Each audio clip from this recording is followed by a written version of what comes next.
পিতা নবী আমার কেঁদে কেঁদে কয় বলো বলো মা জননী আব্বা জি কোথায়।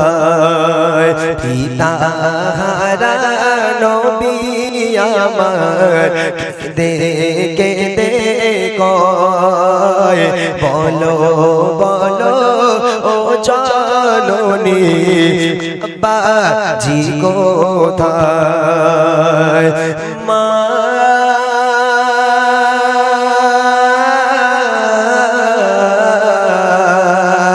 মা বলো না।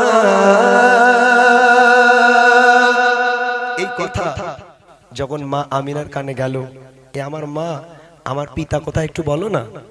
এখন পিতাকে তো জন্মের আগে হারিয়ে ফেলেছে, কোথায় বলবে তোর পিতা কোথায়? যদি বলে তোর পিতা দুনিয়ার বুকে বেঁচে নাই, শিশু নবী তো মনে কষ্ট পাবে। মা যত কাঁদে ছেলে তত কাঁদে। মা পিতার কথা আমাকে বলতেই হবে। পিতা কোথায় আছে? আমি পিতার কোলে উঠবো। সব বাচ্চারা আব্বা জানের কোলে ওঠে, চুমা খায়, আদর করে, তার পিতা তাদেরকে আদর করে। আমার আব্বা কেন আসে না? তাই কবি বলছে দেখেন, চোখের পানি ফেলে নবী কেঁদে বলে ও মা সবার পিতা কোলে তুলে দেয় স্নেহের চুমা। ইচ্ছে করে আদর করে বলবে সোনা বলো বলো জননী আব্বা জি কোথায়। মা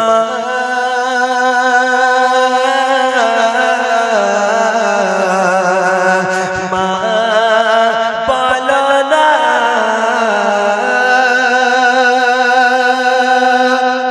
শেষের কলিটা শোনাই, একটুখানি বলে শেষের কলিটা শোনাই।